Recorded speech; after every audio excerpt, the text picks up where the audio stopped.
J'avais atteint ma limite dans les jours mentalement épuisants où j'étais sous pression de ma belle-mère. Je n'en peux plus. Je veux retourner chez mes parents. Quand j'ai dit ça, mon mari s'est approché de moi avec une expression froide.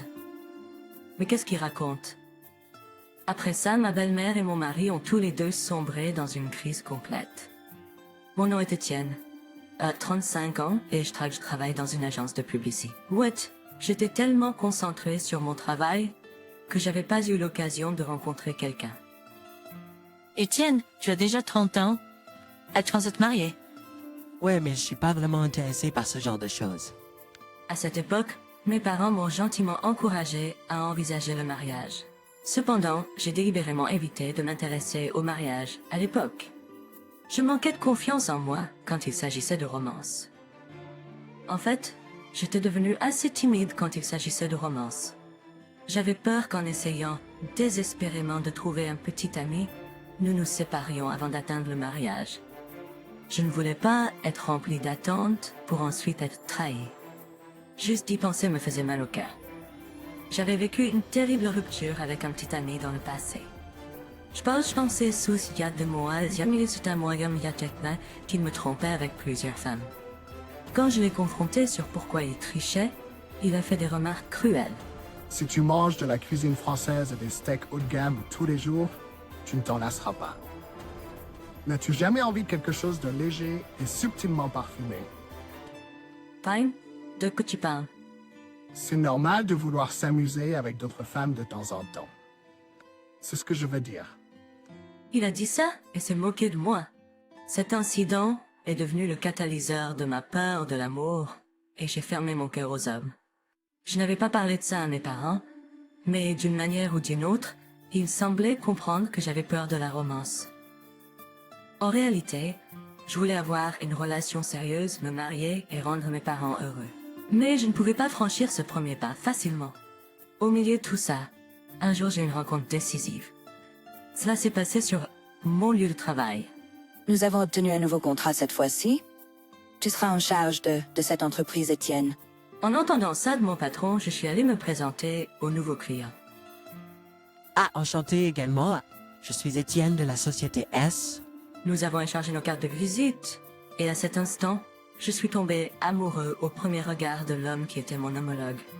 L'apparence, l'atmosphère et la voix de Luc me plaisaient tous. À partir de ce moment-là, j'attendais avec impatience chaque visite dans son bureau.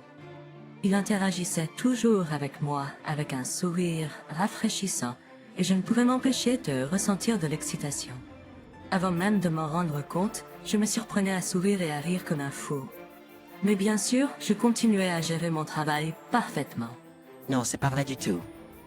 Oui, absolument. J'ai naturellement accepté son invitation à prendre un repas ensemble. L'ancien moi n'aurait jamais fait une telle chose. Étrangement, j'avais naturellement envie d'accepter son invitation à dîner.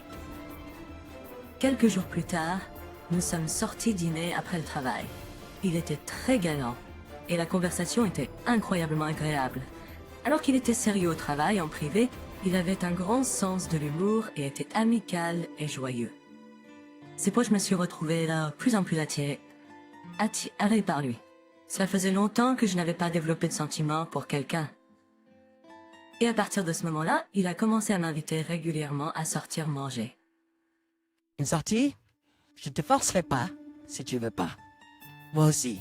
Je veux sortir avec toi, Luc. Oui, allons-y. J'étais ravie d'être invitée par lui pour un rendez-vous le week-end. J'ai même acheté de nouveaux vêtements pour l'occasion, après longtemps. Avec détermination, je me suis lancée dans un rendez-vous avec Luc. Oh, merci. Il a complimenté les nouveaux vêtements que j'ai achetés et je pensais qu'il était attentionné et gentil. Nous étions plus à un rendez-vous et sommes devenus couple. Je n'avais pas eu de petite amie depuis de nombreuses années, donc j'avais quelques angoisses, mais le désir d'être en relation avec lui était plus fort. Il a toujours pris les devants. J'ai ressenti que je voulais être avec lui pour toujours. Puis, 2 ans après le début de notre relation, il m'a demandé en mariage. En disant cela, il m'a tendu la bague. Ma réponse était déjà décidée. Oui, bien sûr que je vais t'épouser. Et ainsi nous avons décidé de nous marier. Lorsque nous informé nos parents de notre décision de nous marier, ils étaient ravis. En voyant ma mère verser des larmes de bonheur, j'ai ressenti un pincement de regret pour lui avoir causé tant de soucis. J'étais heureuse de pouvoir remplir mon devoir de fille en me mariant. Nous sommes ensuite allés rencontrer les parents de l'autre. Et mes parents boivent plaisir à Luc. Il est si rafraîchissant et bien élevé. Oui, il semble qu'il travaille dur dans son travail aussi. Nous pouvons te confier Étienne en toute tranquillité d'esprit. J'étais heureuse que mes deux parents l'aient accepté. Nous avons réussi à terminer les salutations chez mes beaux-parents et nous avons décidé d'avoir une cérémonie de mariage. De nombreux amis et collègues ont assisté au mariage et ont célébré avec joie. J'ai reçu des mots de bénédiction de tout le monde et j'ai vécu un bonheur sans pareil. Après cela, nous sommes partis en lune de miel en Europe et notre vie de couple a commencé. J'ai continué à travailler même après le mariage. Par conséquent, nous avons partagé les tâches ménagères. Les jours de travail supplémentaires, nous avons coopéré et nous sommes relayés pour cuisiner et faire le ménage. Mon mari avait vécu seul pendant longtemps, donc il pouvait se débrouiller pour cuisiner dans une certaine mesure. Même si c'était principalement des pâtes simples, j'étais reconnaissante qu'il les ait faites. Pendant nos jours de congé, puisque nous aimions tous les deux visiter des cafés, nous cherchions de nouveaux cafés où nous n'étions pas encore allés et nous y allions ensemble.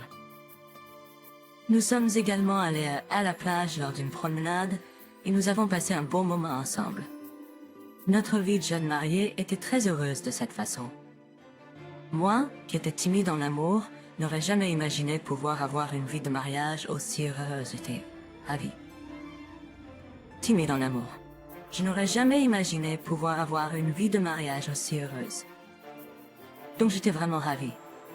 Nous continuerons à créer ensemble des souvenirs joyeux dans le futur. Nous voulons aussi avoir des enfants. Je pensais comme ça, donc je n'ai jamais rêvé que de tels jours infernaux viendraient après ça. 3 ans se sont écoulés depuis que nous avons commencé notre vie de mariage heureuse ensemble.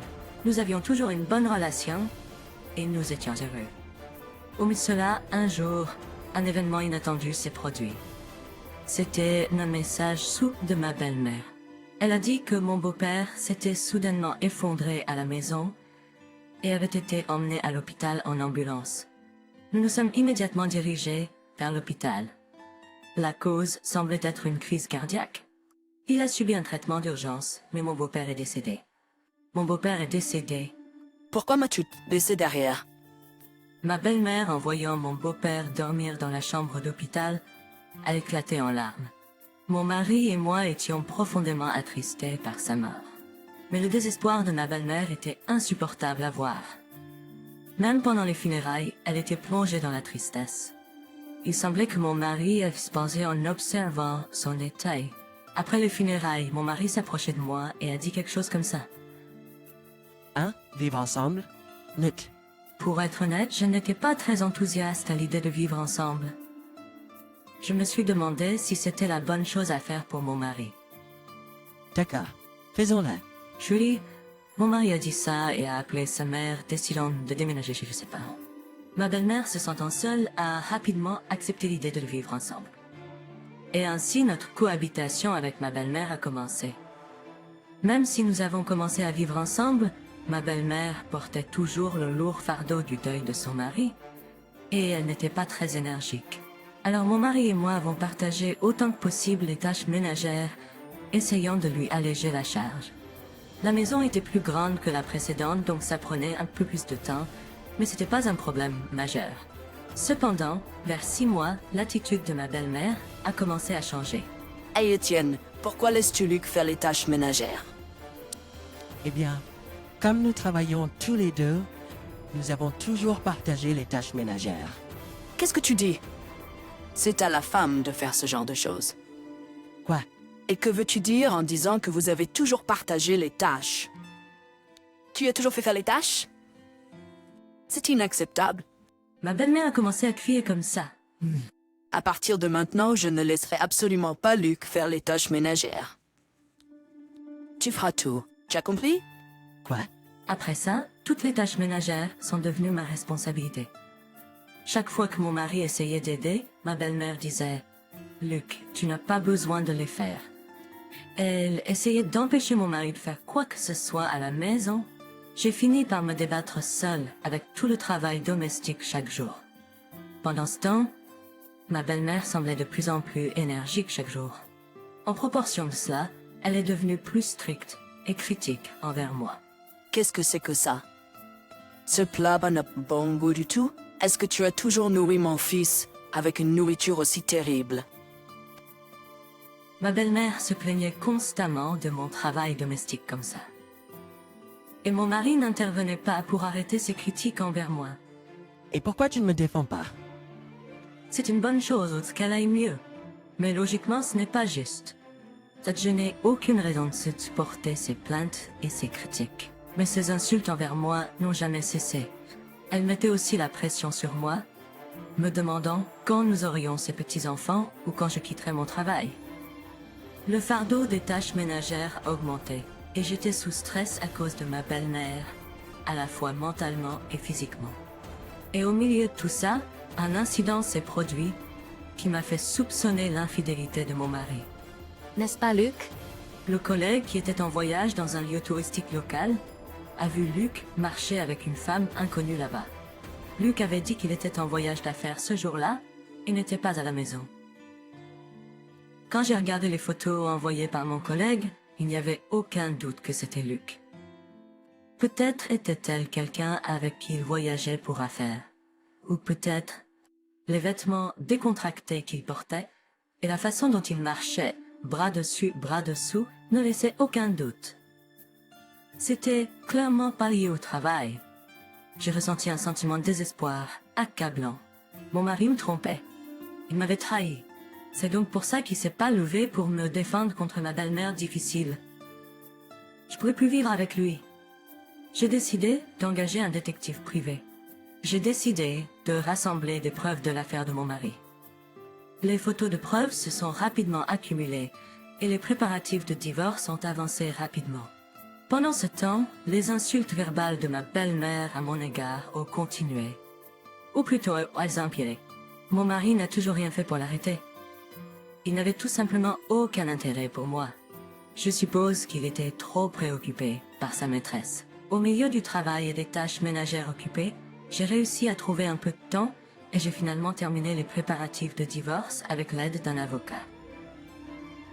Chaque jour, j'étais mentalement acculée par ma belle-mère et j'avais atteint ma limite.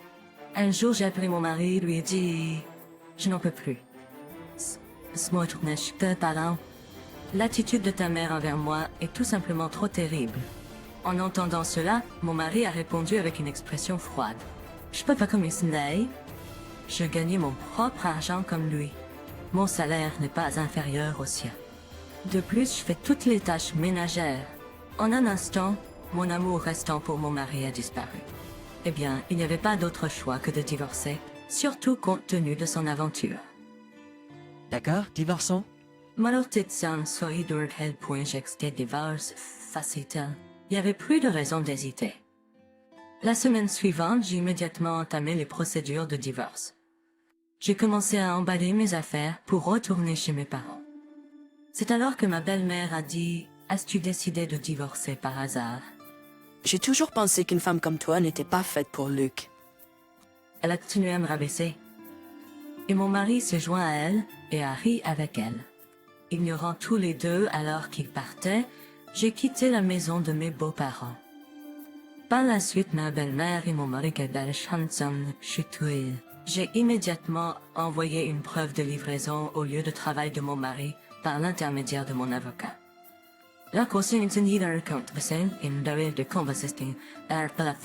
J'ai également réclamé une compensation pour le tourment mental causé par le harcèlement constant de ma belle-mère. En conséquence, l'avancement de carrière est hors de question. Mon mari sera probablement rétrogradé ou licencié. Quant à la partenaire de l'affaire, elle n'a pas pu supporter les regards froids de son entourage et a démissionné volontairement. Et il semble que mon ex-belle-mère et mon ex-mari ont la pire relation imaginable. Qu'as-tu dit? C'est parce que t'as eu une affaire? Il semble que mon ex-mari ait blâmé mon ex-belle-mère et ils ont coupé les ponts. De plus, Le harcèlement de mon ex-belle-mère envers moi est devenu connu parmi les voisins et elle s'est retrouvée isolée, passant ses journées dans la solitude. D'un autre côté, j'ai vécu avec mes parents et j'ai travaillé dur à mon travail. En été, j'ai décidé de déménager de chez mes parents et d'acheter une nouvelle maison.